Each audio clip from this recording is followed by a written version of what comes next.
Recently, a viewer had inquired about how I make rice, how I know how much water to use. Now, I kind of just eyeball it, because I look at this and I can see that's about the right amount of water to rice ratio to use to get the rice exactly the consistency that I wanted, which is not too soft, not too hard, not too sticky, just fluffy and perfect. So that's what I do. I kind of eyeball it. Asians will actually stick their finger in there, and the water should come up to like basically this high right here to your first ridge on your fingertip. Now, for those of you who actually like to measure or haven't learned how to eyeball it yet, the standard rule for rice is this: 2 to 1. So for every 1 cup of rice that you use, you want to use 2 cups of water. So if you're making a single serving for an average person, now I'm not average. I usually make about 1 full cup of rice, maybe even 1.5 or 2 cups, just for me alone. But the average American, the average person, will probably eat half a cup of rice or less. So what that means is to make that half a cup of rice, you need 1 cup of water. So all you need to do, whether you have a rice cooker or just a pot that you're using over a fire, okay, you're going to add, we're gonna do a single serving for the average American, which is half a cup of rice, and this is white rice. Different rice might need different amounts, but I think it's all about the same, roughly about the same. But you can start off with half a cup of rice and 1 full cup of water. Put the rice into the pan or the pot, and then the water, add the water, bring the whole thing to a boil, which is what we're going to do right now. That's all this rice cooker does, is just heat things up and boil it, okay? Then you put your lid on it. Now this lid actually has steam escape, which is good. If you were cooking this on a regular pot or regular pan or whatever, and it didn't have the vent hole, you can just put the lid on slightly off like that, so that there's a little crack there for steam to escape. But what you do is you let the rice boil up, okay? So it starts bubbling, you know, and then let the steam vent out like this by opening a little hole so it vents out. And when the rice starts bubbling, you can unplug the unit or turn it off and let the water absorb and evaporate. And that's how you get like perfect rice. Now the rice cooker makes it easier because what it does is, I think when it gets to a certain temperature, which is the boiling point of the water, it'll actually shut off on its own. It shuts it to warm mode, which keeps the rice warm. Now in Thailand, and I think a lot of Asians, they may actually use more water than needed, and what happens is if you have too much water, once the rice is boiled, you know, like boiling and stuff, you can put a lid on it and pour out most of the excess water. And then what'll happen is the rest of the water will slowly absorb into the rice, and then you have the rice perfect. If you don't pour out the excess water, you end up with rice that's like really soggy, like somebody mentioned, like paste. But this is how I do it. The amount of water that I put in there, maybe a little bit less than the 2 to 1 ratio. It's because I like the rice kind of firm. I don't want it too flaky. I want it somewhat firm because that's how I like it. So there you have it. For those of you who are wanting to cook it, maybe next time I'll try cooking rice using a pot instead of the rice cooker. But the rice cooker makes it just so much easier because I just set it on high mode, walk away, and then come back and the rice is done, you know, in about 15 minutes. And if I don't come to it right away, it's still okay because it jumps down to warm mode. Now, if I leave it on warm mode all day, the rice will dry out. But to thaw it back out, to make it soft again, you just add a little bit of water and let it sit there for about 30 minutes, 15 minutes, and it'll actually soften the rice back up again. Or you can put it in a microwave, put a little bit of water on it, and recycle that rice. That's what's really cool about rice. Anyhow, what we're going to do today is, in addition to the rice, I just made a trip to Thrifty again to stockpile a little bit more food. Not really that much. I bought $17 worth of food. Just bought these 2 sliced pork shoulder blade steaks. Only $3.28 for both. I'm planning on cooking one up right now, just to treat myself after my day at court here. Woo! And I bought some Thai chili peppers. Yeah. So the plan will be to freeze most of these I'm going to take a couple and I'm going to chop up for my Thai pepper sauce. And I'm actually going to take a couple peppers, maybe some really good looking ones, and give it to my wife for her to plant out in our garden, which I'll show you, not right now, but sometime soon. We got kind of a little food garden going on to save some money and grow herbs and peppers and things like that that we can use. But for the pork chop, the pork shoulder steak that I'm going to be making, I'm just going to use one of these. The other one I'll freeze and save for later, for another meal or to cut up later. But I'm going to use a whole pork chop all by myself, which is kind of unusual for me, because normally something like this can make 2 or 3 different meals. But today, I'm going to pig out and eat one whole slice. To flavor it, I'm going to use our standard flavoring, which is, of course, the minced onions, even though I do have fresh onions. I like this just because it's easier to pour on there. And because we're going to be using soy sauce, I've decided to use salt-free seasoning. This is from the Dollar Tree, and it basically has, I think, similar to Badia minus the salt. The reason is we're going to be getting the salt from here. This thing has so much sodium. Look at that. In 1 tablespoon, there's 900 milligrams of sodium, which is 39% of your daily intake. And I know I'm going to use more than 1 tablespoon. Probably use 2 tablespoons. That's like 80% of the salt I need for the day. So no need to put salt in here, you know, other than what's already here. And of course, I'm also, for the pepper here, I'll be using fish sauce and lemon juice. So there's a little bit more salt there in the fish sauce as well. So the dish is kind of salty. Maybe I'll cut down and not use so much soy if I can. But I don't know. Without the soy, I don't think it'll taste right. Anyhow, while the rice is cooking up, all we're going to do is just heat up this this pan here. We're just going to put it on high heat and just let the thing heat up. And I'm not even going to add oil. I'm just going to toss this piece of pork in here, the one with the big chunk of fat on it. I'm going to wash that off first, obviously. I always wash meat before I cook it. And then I'm just going to toss it in there and let the fat kind of melt. And then let that cook up a little bit. Add some of the flavoring while it's cooking. Seal it. And that's pretty much it. This same meat could be cooked up in a rice cooker, you know, for traveling. But it probably would have to be cut up into 2 pieces because it's too large to fit into the rice cooker, which is a little small. The rice cooker here essentially is just a like a heating element, kind of like a stovetop with a pan or a pot on it. And that's what we're using it as. It's just electric cooking. It doesn't get as hot as a regular cooktop, which gets 1200 watts, because it only goes up to 300 watts. But it's still strong enough to cook. So that's why I use this setup to cook my food while traveling and living in the van, because 300 watts is easier to generate than 1200 watts. It uses less power. And it's enough to cook the foods that I normally eat. So stay tuned. We're going to go ahead and fry up the steak and see what happens. Alright, you can see I started to fry up the steak. All I did was wash it, toss it in here. I'm going to season it a little bit before I flip it. Alright, it's starting to smell good as the meat starts to cook up.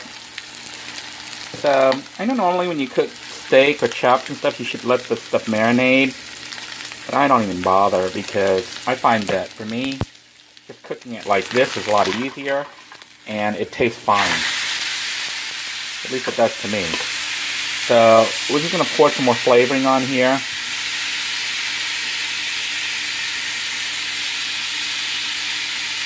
And it already looks good when you start adding all the seasoning and some more of the minced onion. And I think it looks really good. Meanwhile, you can see the other piece I went ahead and wrapped up already in foil. I sealed it in a bag, and I'm going to freeze that for use later. Alright, I turned the heat down because it was getting a little hot and it was starting to smoke. So I've already flipped it. We're going to flip it again. And you can see it's starting to cook up really nicely. What I'm going to do at this point is just put a little bit of a soy sauce on it. See, I don't really measure. I just put a couple drips to coat the entire steak here. I think the soy really brings out the flavor because I think it's full of salt. I'm going to flip it and do the other side as well.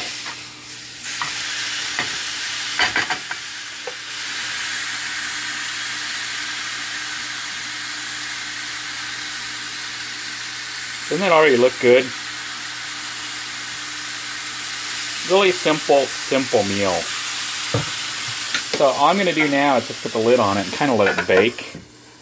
And I'm going to turn the heat back up to probably medium heat and just let it simmer and cook for about another 5 or 6 minutes. Flip it over for a couple more minutes and then it should be about done.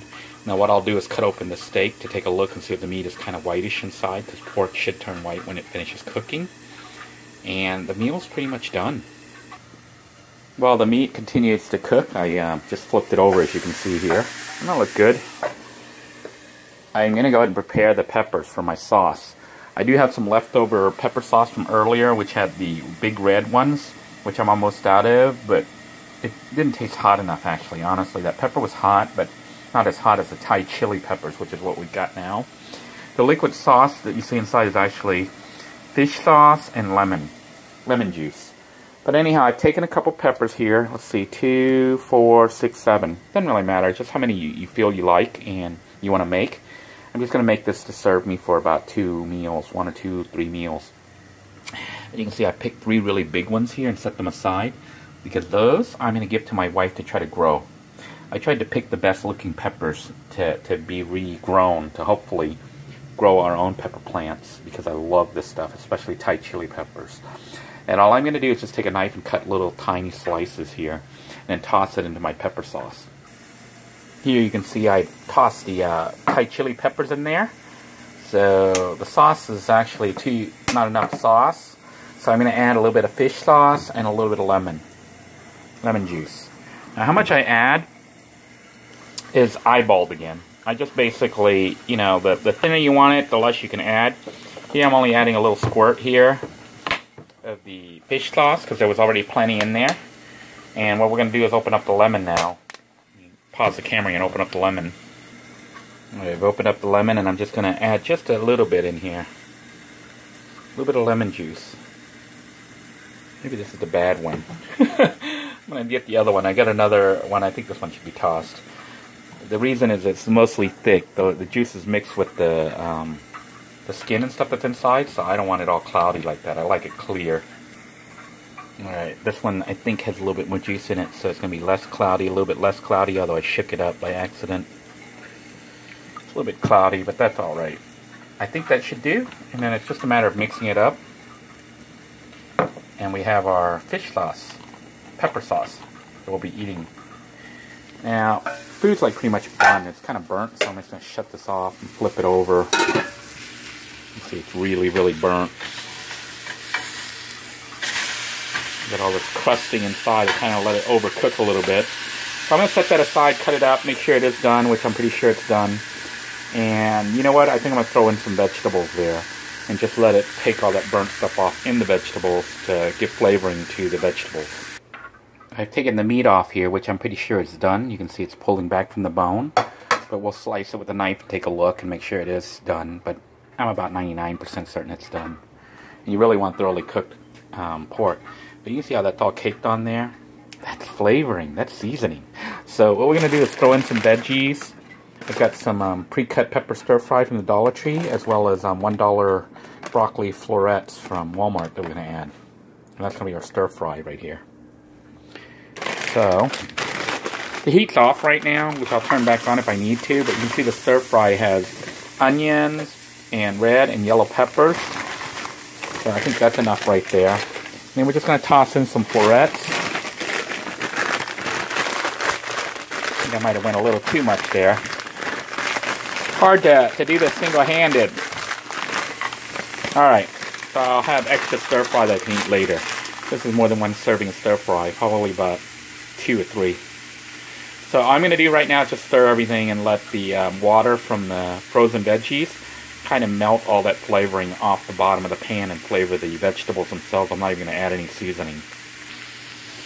The rice cooker just went off, so the rice is indeed done at this point. You can see here it's starting to melt. See how the bottom is kind of melting off? Because the water is running down there from these frozen veggies.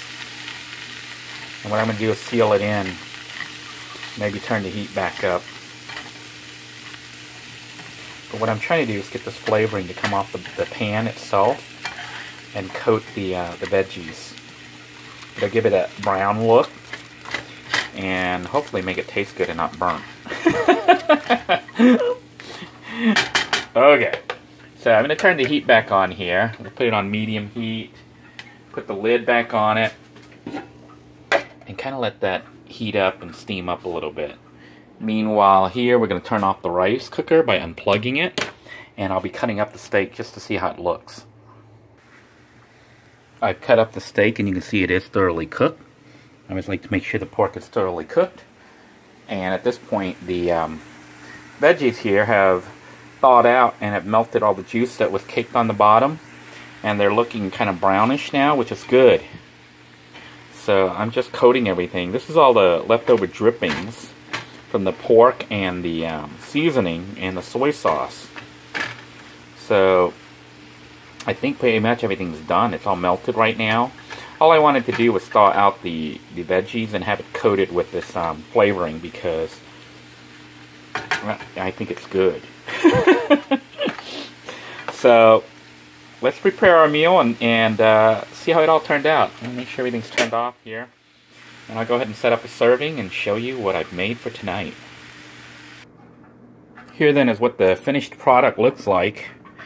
And in case you can't tell, it's pork steak, pre-sliced, with, I guess, burnt vegetables. I know they look burnt, but they're not. It's just coated with the soy and all the other seasoning. And some Thai pepper sauce, fish sauce. So let's do our infamous taste test. We're going to get a little bit of pork here. A little bit of veggies. Normally I don't eat it all mixed like this. I normally eat the vegetables and the rice, or the meat and the rice, and the pepper sauce. But for this taste test, we're going to go ahead and get this chunk of pepper, the pork. I normally would eat it like this, and then eat the vegetables. So maybe let me do that instead of mixing it all. So let's try the pork and the pepper and the rice and see what that tastes like.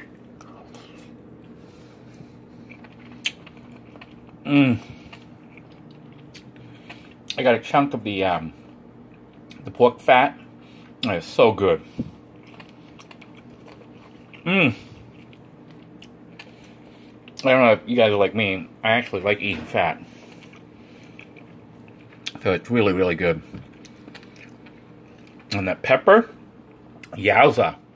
It's Thai chili pepper. It's very, very hot. So I'm going to add one little thing of pepper here. A little slice. Some, what's that, broccoli? Is that broccoli? Yeah. And do another taste test.